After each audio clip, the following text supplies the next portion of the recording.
extension. Morning, everybody. Good to see you. I think we can start because if any stragglers, our main item is number 6, of course. So if we go slowly till we get to that, I gather college for absence. We have Councillor Henderson. Any others? Or? Okay. Any declarations of interest? No. Minutes of last meeting, which we've all had. Are we okay if we sign those? Is correct? Yeah. Just one amendment from the Surveyor. One amendment from our Surveyor, yeah. Page 4, paragraph 6. It reads the March meeting, which should be the June meeting. Okay. So we'll replace March with June. So we'll amend that and sign with that. Yeah?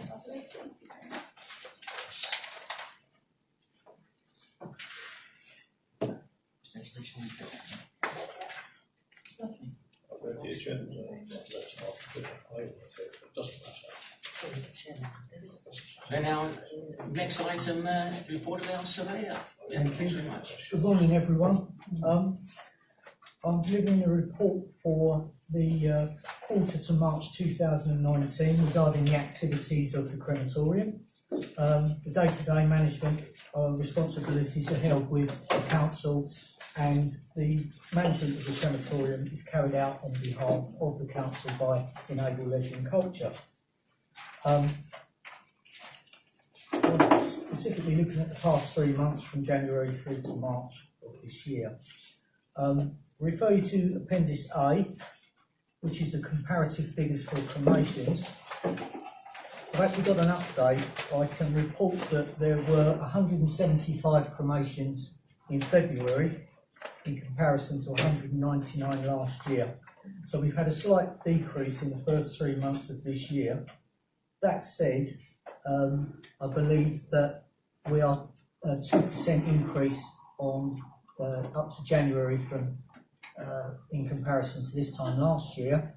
And I've every reason to believe that we will meet the 1,950 cremations that we expect for this financial year.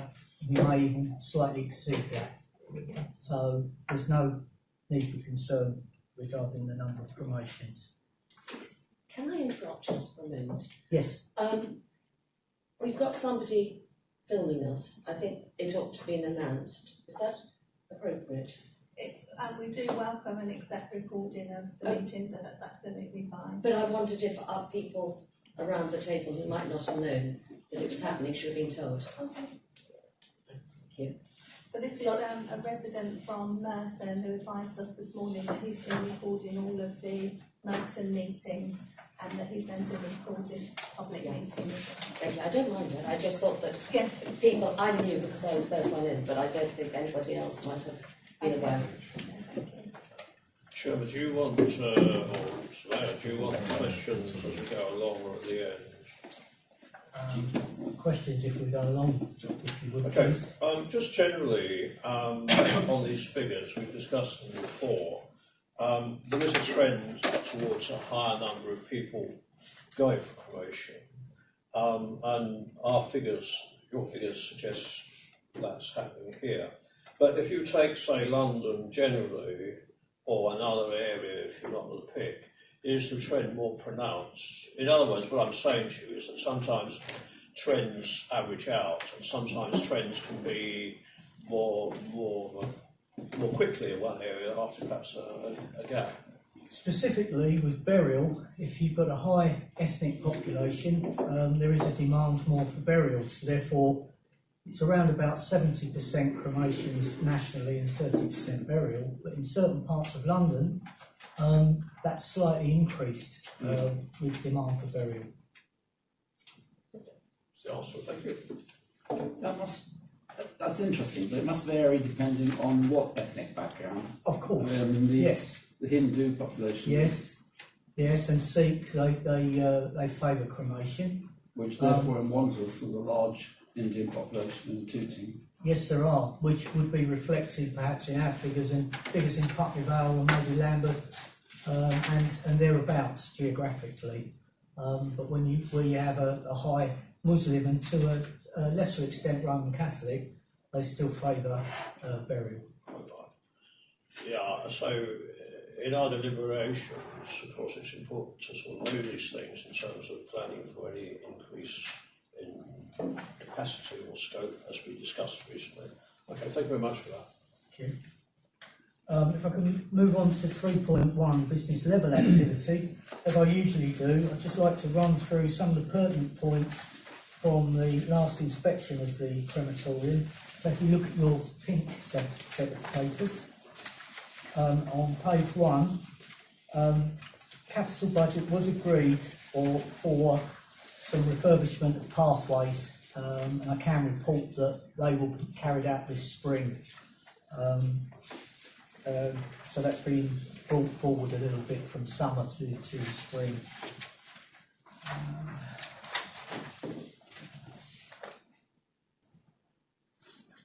No.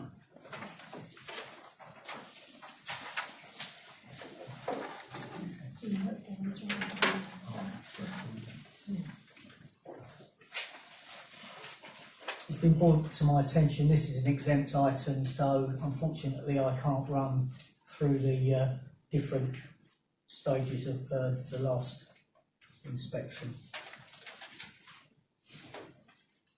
3.3, financial matters. I can report that all financial matters have been correctly reported, are included in the Treasurer's report. 3.4, quality control. I've reported at the time there was one complaint, and it was regarding an allegation that the correct order of music wasn't played. Upon investigation, it was revealed that it was the funeral director that provided the order of service, and the crematorium simply followed those instructions. The family, they were informed of this, and they were satisfied with that explanation. I say one complaint, but there was a further complaint that I had to deal with. The people wrote to me, and it was regarding a problem with the PA system, whereby a microphone was left on in a subsequent chapel and a conversation could be overheard during a service. We held our hands up, we said it was an error. We've taken steps that will not happen again. Staff have been spoken to on that very subject. I wrote back to the complainant, and he was satisfied with the explanation and thanked me for such a thorough investigation. So the matter has now been concluded.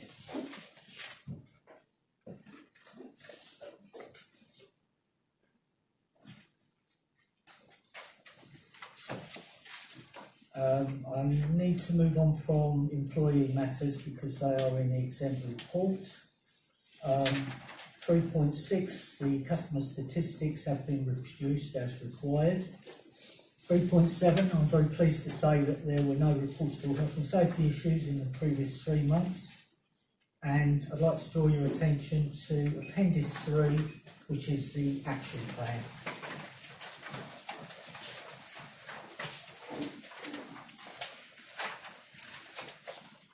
Item 1, we will have our annual emissions test carried out this month, and it will include any recommendations regarding the output of the cremators themselves. That's included in our permit to cremate, so it's a legal entity, and I will report back on the findings at the next meeting where we should have the results of that report. But that's an essential report for the crematorium. Item 2, I've received confirmation from Putney Vale that they will no longer need T-Max. That's the spare abated cremations that North East Surrey have been supplying to Putney Vale for the last 2 to 3 years. So therefore I looked around for another partner to burden share with us. I thought I was making progress, and then they wrote to me and said that they no longer needed a burden sharing partner. They already had an agreement, and they were proposing to move away, but they decided not to. Because very many crematoriums have decided to abate, which we didn't think would happen, the only practical way of deriving income from our spare abated cremations is to join the Cameo scheme, which is the National Burden Sharing Scheme, whereby all of the abated crematoriums supply their abated cremations into the scheme, and the crematoriums that are non-abated will purchase the required number of abated cremations that they need. Therefore, they meet government legislation which requires 50% of abated cremations, mercury abated cremations, generally going up into the atmosphere. That's the only practical way I can see that North East Surrey can maintain some sort of income from our spare abated cremations. So therefore, after lengthy conversations with the Treasurer, we've decided to join the Cameo scheme. There is a registration fee of £1,000, but I think that will be paid back very quickly from the income that we will derive from trading our spare abated cremations within the scheme. I think actually the financial side is interesting. I think on this one, I don't fully understand all the ramifications and the subtleties here, but presumably the trend nationally and here is to get, in accordance with legislation, down to as near we can to zero. And so therefore, trading, in a sense, to those who are less efficient than here is interesting, but the object is that it all goes down as far as it can to zero, is that right? Well, it is. The government initiative is 50%, but many crematoriums unexpectedly chose to 100% abate their cremations. Therefore, there isn't the requirement or the need for unabated cremations to be traded within the scheme. So I would say that the value of the abated cremations that are actually being traded in the scheme have gone down significantly since the Cameo scheme was first introduced. Because mercury is quite a strong substance, isn't it? Well, it certainly is. Yeah. My own opinion is I think it's a generational fact that amalgam-based fillings are usually the reason why. And as generations move forward and there is improved dental care, then I believe perhaps in 30 to 40 years' time there won't be such a requirement for abated mercury. Because people's teeth are kept in their mouths, they're not taken out. No. Okay. No. But of course the white fillings that are used now, of course, haven't got the mercury that they would have from many years ago. So this is the main cause, is it? Yes. From crematoria, yes. Are there any other ways that mercury arises? Not that I'm aware of Right. outside of this industry. Okay. Thank you. Just as a bit of information on that, under the current agreement, which is obviously now coming to an end, the board's generated £24,000 worth of income in the current financial year. Obviously, as that's now come to an end, the budget for next year is assuming that there's no income, so anything we do manage to achieve through the Cameo burden sharing agreement will be additional and will be built in the December estimates. But it as Clive says, it won't be significant in terms of the overall level. Moving on to item 3, and that's the creation of a new ashes lawn within the Garden of Remembrance. Members met me on the 26th of February to look at the two options. I will be producing a report next time at the June meeting, and by that time I will have a full estimate of costs because of the amount of income that amount of expenditure. We will need to go out to procurement. Practically, I don't think that we'll be carrying out the works to a new ashes lawn until next summer because we need reasonable weather to carry those sort of functions out. So, therefore, we have time on our side and I will give some more details in the next report. So you're actually getting an idea of costs for the next meeting? Yes, we are. And then you're going out to tender? We are, yes. I see. And how many firms would you go out to on the tender? With the size of the expected costs, we think we'll get 3 quotations. Okay. And are they selected from any particular method? What? Yeah, well, certainly the design services, council's design services will have their own list of contractors who would deal with those particular types of work. So yes, there will be a list of contractors who will be invited to tender. Okay.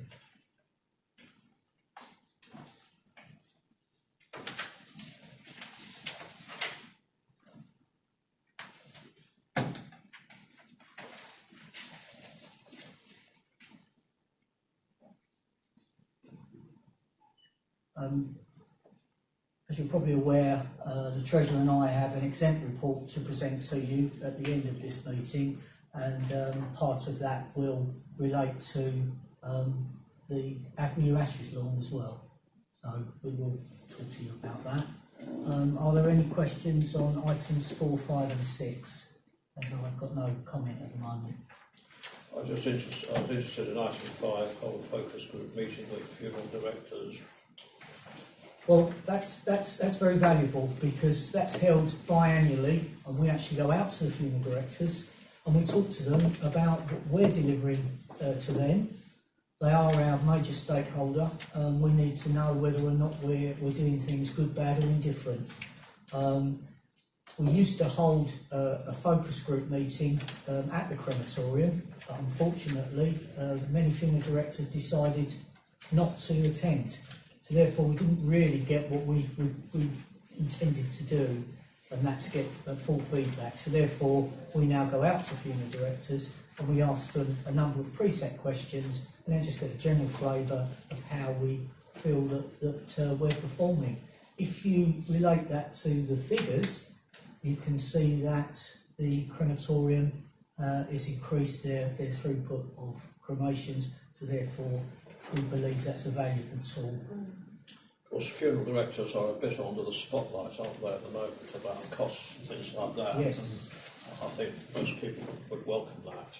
How many, presumably, cremations are arranged more or less 95 and 98% by funeral directors, but there are people presumably that still want to arrange their own cremation, as I understand it.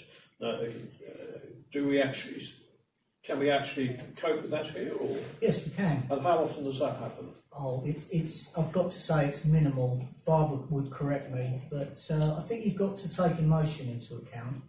People might, in my experience, when I was bereavement services manager, people have these ideas that they can make the arrangements for a loved one, but when it actually comes to it and the practicalities of doing so, they then tend to rely upon a funeral director to carry out those tasks.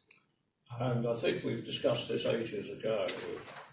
We have steps in place to ensure there's no abuse as to who is actually getting cremated. You see a death certificate, and does anyone actually examine? I can't remember the answer who gave one. I don't know. But is the corpse, with respect to all concern, actually examined?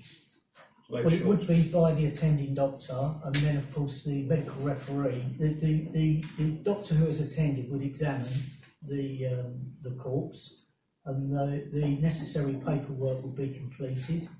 And then, of course, the medical referee would rely upon that information to authorise the crematorium to cremate.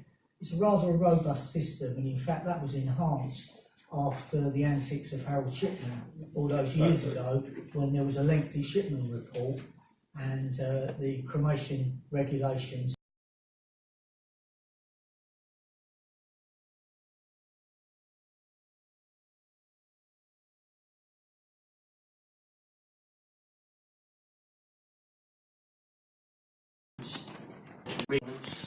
the period attached to Appendix A for information, and note the interim accounts for the period April to January 2019 for Appendix B. Agreed. Yeah, agreed. Okay, thank you.